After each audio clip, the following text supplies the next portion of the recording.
Honorable Chief Minister of Tamil Nadu, Thiru Stalin Sahab, Honorable Education Minister, Honorable Health Minister, other Honorable Ministers present on the stage, officers, dignitaries, students, ladies and gentlemen. First of all, I want to give my best wishes and congratulate you all on the Teachers' Day today. The teachers are the foundation of our country. I feel we have the best teachers in the world.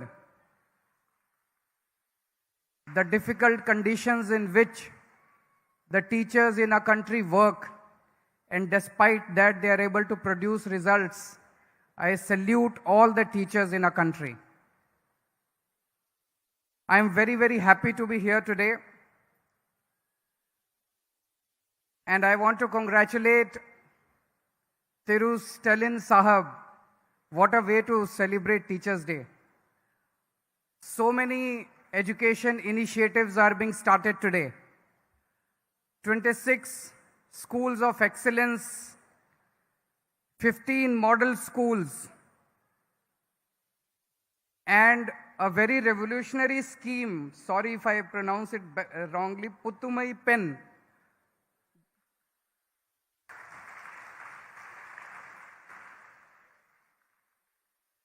This scheme is going to prove path-breaking and revolutionary in the times to come, not just for the women of Tamil Nadu, but for the whole country. I want to share my experience when Stalin Saab came to Delhi. In the last week of March,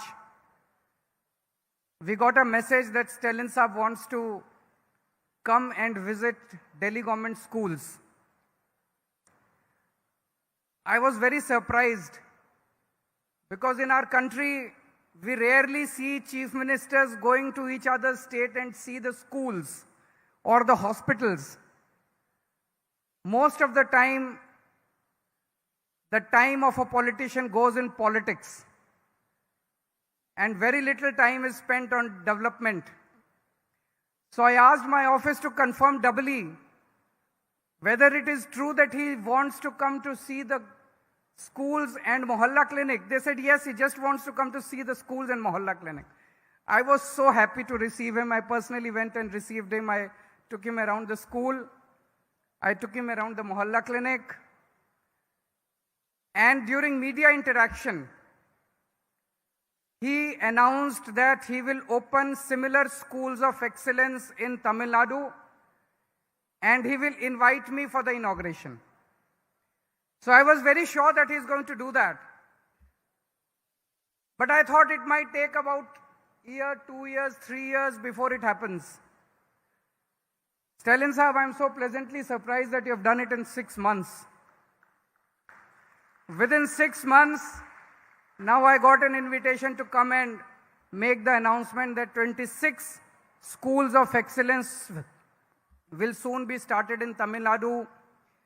I am told that there are already 10 model schools which are working here, and 15 more model schools are going to start now. It is very important that we all learn from each other. India is one country. We might belong to different political parties, but there is so much of good work that each government in each state is doing. And it is extremely important that we learn from each other. This scheme, Puttumai Pen, is this the way we announce it? Is it okay? In this scheme, any girl student who has studied in a government school from 6th class to 12th class, once she goes to a college for an undergraduate degree, she will be paid 1,000 rupees per month by the government. I'm sure this is going to prove revolutionary in the times to come. Firstly, it will provide financial assistance to a family. Personally, I know there are a large number of girl students who are very intelligent, who are very good in their studies, but because of the poor financial condition of their family, they discontinue their studies. All such girl students will be able to pursue their studies subsequently. Secondly, there are a number of girls who are married off at an early age. Now the family will have an incentive to send the girl to college and not marry her at an early age. So I am sure that the whole country will watch this scheme very carefully, and not just in Tamil Nadu. This scheme will prove revolutionary for the whole country in times to come.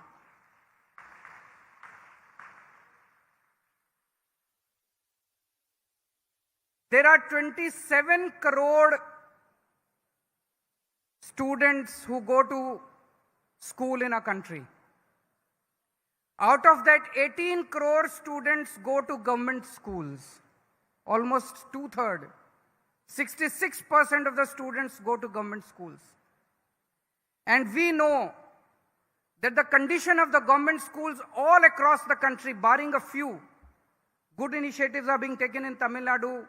A lot of work has been done in Delhi. Some other state governments also might be doing good work. Barring a few, the condition of most of the government schools is really, really pathetic.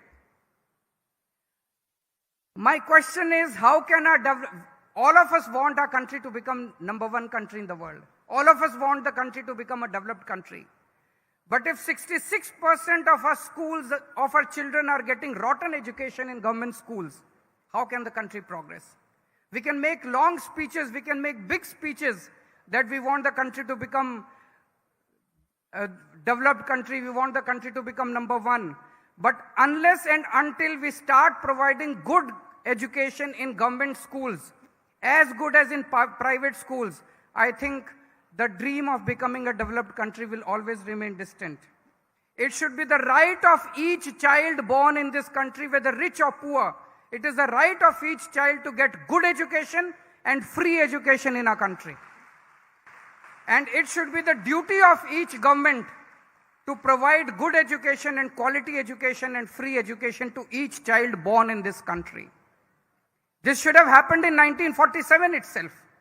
In 1947, when our country became independent, I think the first and foremost emphasis should have been given on the education to our children. It did not happen at that time. In the last 75 years also, we have not given the required, whatever emphasis was required on the education. But still, if all of us come together, the way Stalin Sahab has started this in Tamil Nadu, we have started in Delhi. I think if all the state governments come together, if the central government comes together, I am sure that within 5 years, we can make all government schools in the country and start providing best education. I am very disheartened that in some of the states I keep hearing that the government schools are being closed. In some states, they have started charging high fees, 500. In one of the states, they are charging 500 rupees per month per child in the government schools. If they close the government schools, where will the poor children go for education? How will the poor man educate his kids? Almost 2/3 of our kids will remain illiterate. And in a country where 2/3 of the kids are illiterate, the country cannot progress. So I am so happy that I am here today when so many education initiatives are being launched, and I wish my best wishes to Stalin Sahab, and I hope that he will keep calling me again and again whenever he launches his new initiatives in education, and I look forward to receiving him again in Delhi. Whenever we launch any new initiative, we will always invite him. Thank you so much. Thank you.